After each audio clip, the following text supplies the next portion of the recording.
one word to describe tonight.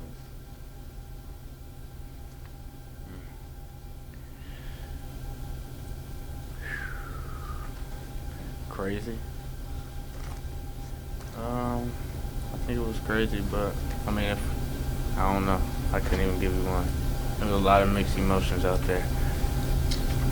What happened when Bobby pulled you guys off the court in the first 2 minutes of the second half, and then subsequently how the guys responded? What happened was our second unit, they came in and did what they were supposed to do. They gave us a spark. They got stops, and we couldn't get stops. They made some buckets where we couldn't make buckets. So shout out to them for coming in, being ready and playing harder than we were and doing the little things to chip in the lead. Do you think the first half was maybe a hangover from what happened in Tucson? Yeah. But no, at the end of the day, regardless of what happened, I feel like we should come out way better than that. We gotta leave that game behind us and try and move forward. But I don't think we did that. Bobby spoke really highly of you, but also said that it's your job as a leader to try to make sure that guys are ready. The challenge of that? What is the challenge of that in this situation in this team? It's challenging.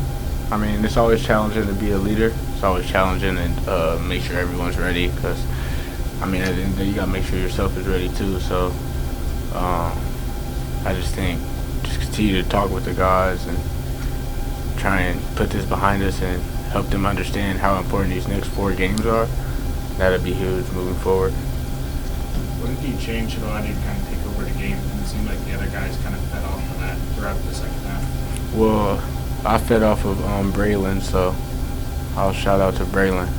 He came in and played hard. He got stops, made the right passes, got offense rebound, assists. So I fed off of him, and then that kind of got me going. Once I seen the game getting closer and closer to us having a chance to win. And then the guys stepped up right behind me, so that was great. We started making shots, we started getting stops, and we started doing all the things we needed to do to make that game winnable. As painful as it is, do you think you can build off of this, bring you guys closer together? Yes, I think this is a good turning point for us. I know we lost, but it'd be a good turning point for us to see how it looks when we play the right way, and if we continue to do that, it'll help us win some these last 4 games. Can you talk about breaking that record?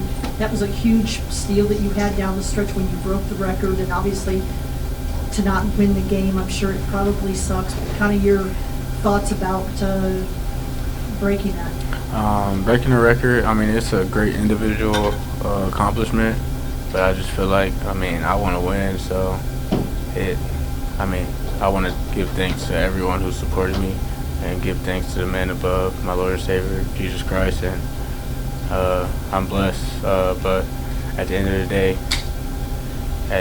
it's about winning with this game, and it's a team sport, so just wish we could have had the win.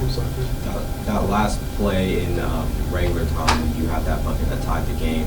Were you ever thinking about passing the ball, or you knew that you had to be the one that had to score in that moment? Me saying not think about passing the ball is kind of selfish, but I kind of just came off. I don't know. I knew I was taking a shot. Yeah, I'm not gonna lie. I knew I was taking a shot, but down to during the season, there's been multiple times where I had to take that shot, so I don't see why not. Frankie, your second half was awesome. First half it was tough. Second half you really built up on it. It felt like throughout the game you were able to build that confidence, and even when things weren't going great, you guys kept persisting. How do you maintain that focus and elevate your play when it feels like things aren't going your way?